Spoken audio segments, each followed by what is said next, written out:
Mesdames et messieurs, bonsoir. Merci de nous rejoindre pour le journal en français.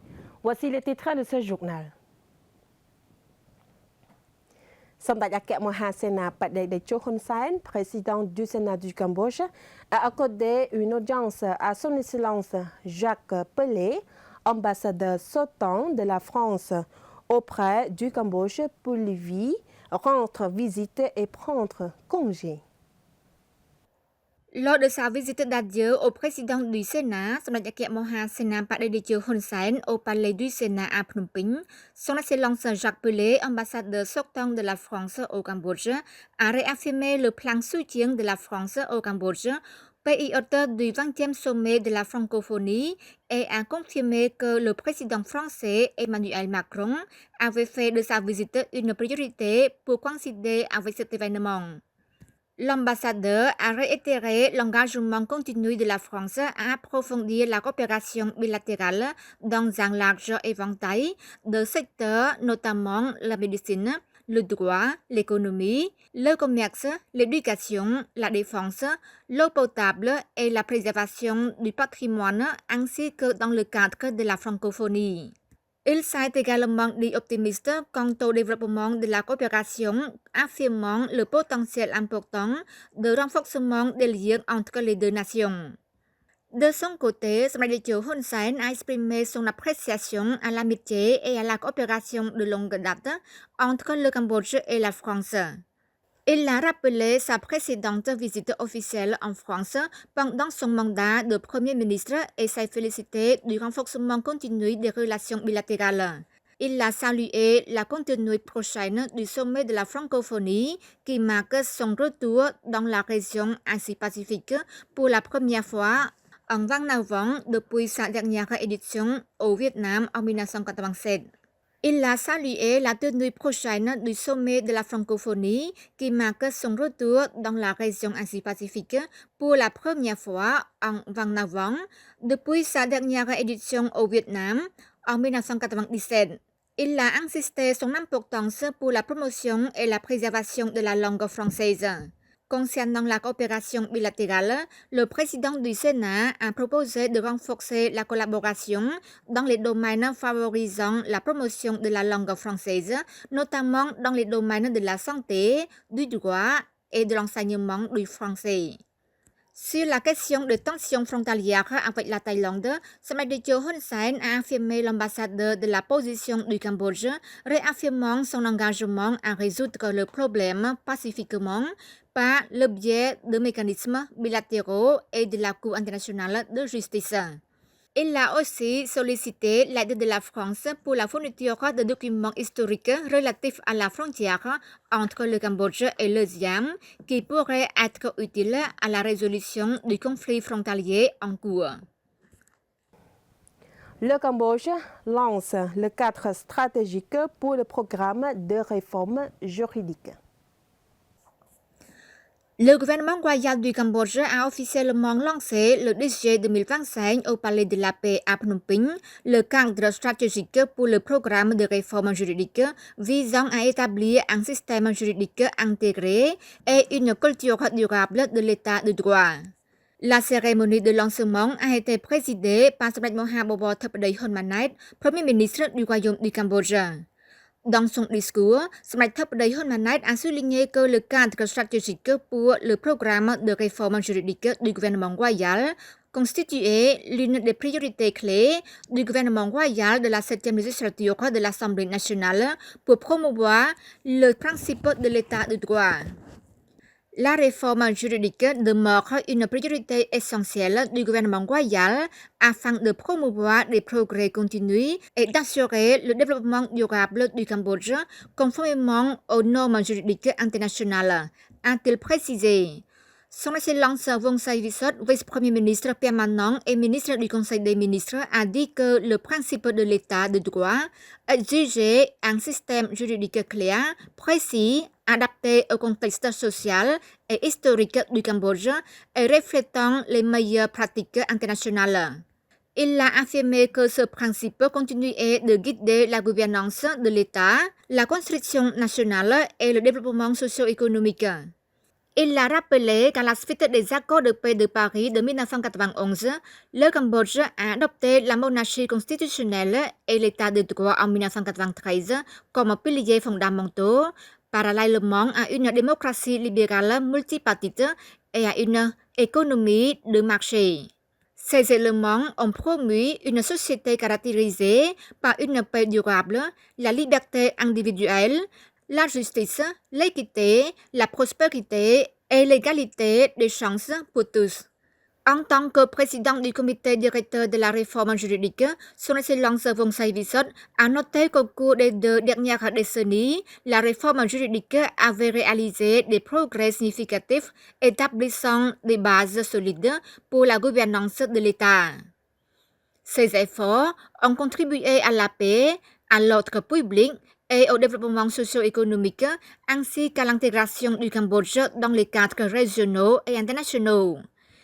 Il a également expliqué que le nouveau cadre stratégique servirait le modèle global pour la direction, la coordination, le conseil, la rédaction, le suivi de la mise en œuvre et la résolution des litiges juridiques, garantissant ainsi l'efficacité et l'efficience des forces de l'ordre dans tout le pays.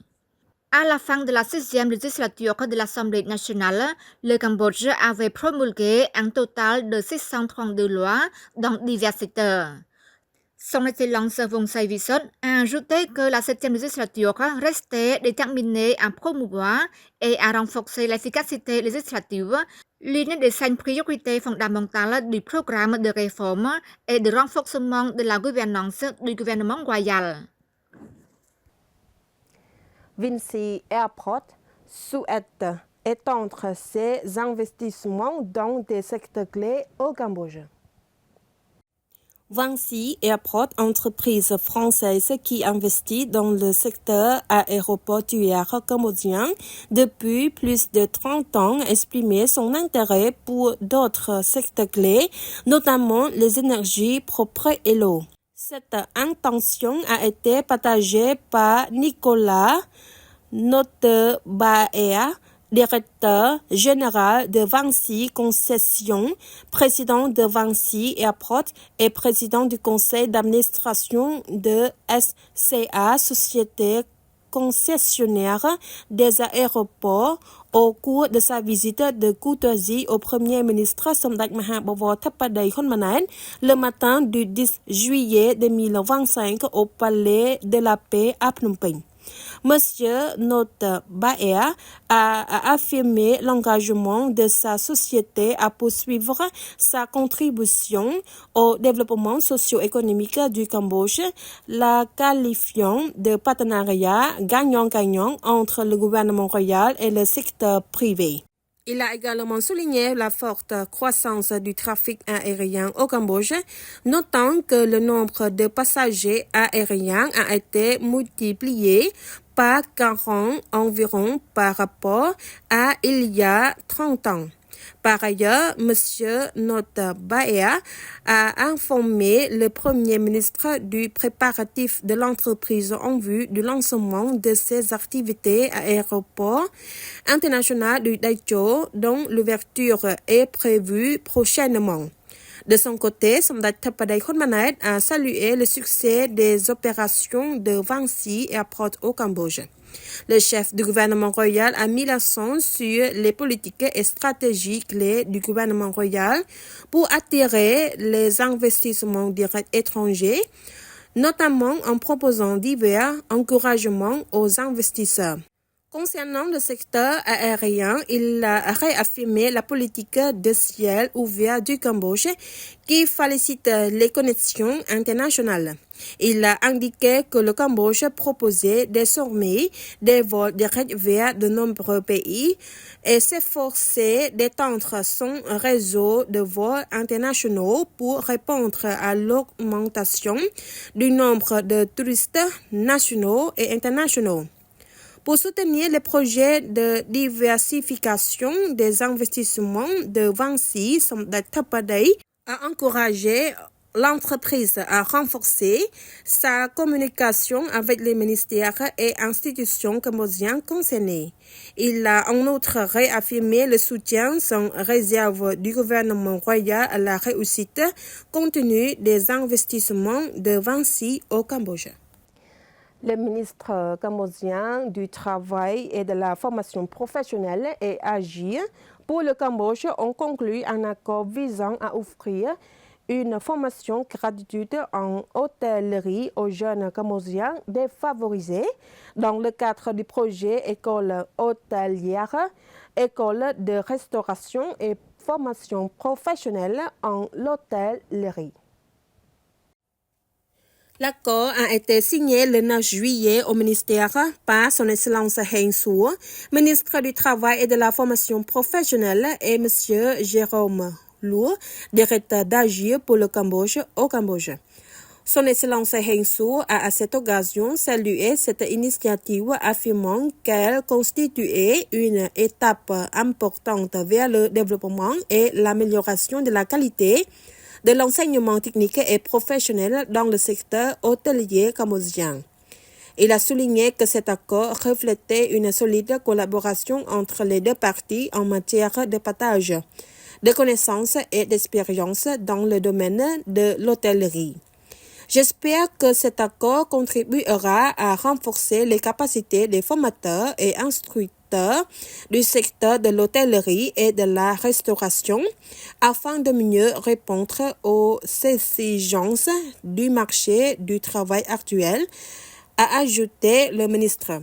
Monsieur Jérôme Luo a fait écho aux propos du ministre et a réaffirmé son engagement à approfondir la coopération avec le gouvernement royal du Cambodge par l'intermédiaire du ministère du Travail et de la formation professionnelle afin de promouvoir le transfert de connaissances et de compétences de niveau international à la jeunesse cambodgienne. Il a également remercié le ministre et la direction du ministère pour le soutien au projet d'école hôtelière, d'école de restauration et de formation professionnelle en hôtellerie, ajoutant que cela contribuerait significativement à la formation d'une main-d'œuvre qualifiée pour le secteur touristique cambodgien en pleine croissance. C'est la fin de ce journal. Mesdames et messieurs, merci de nous avoir prêté attention. Très bonne soirée sur TVK. Bon week-end.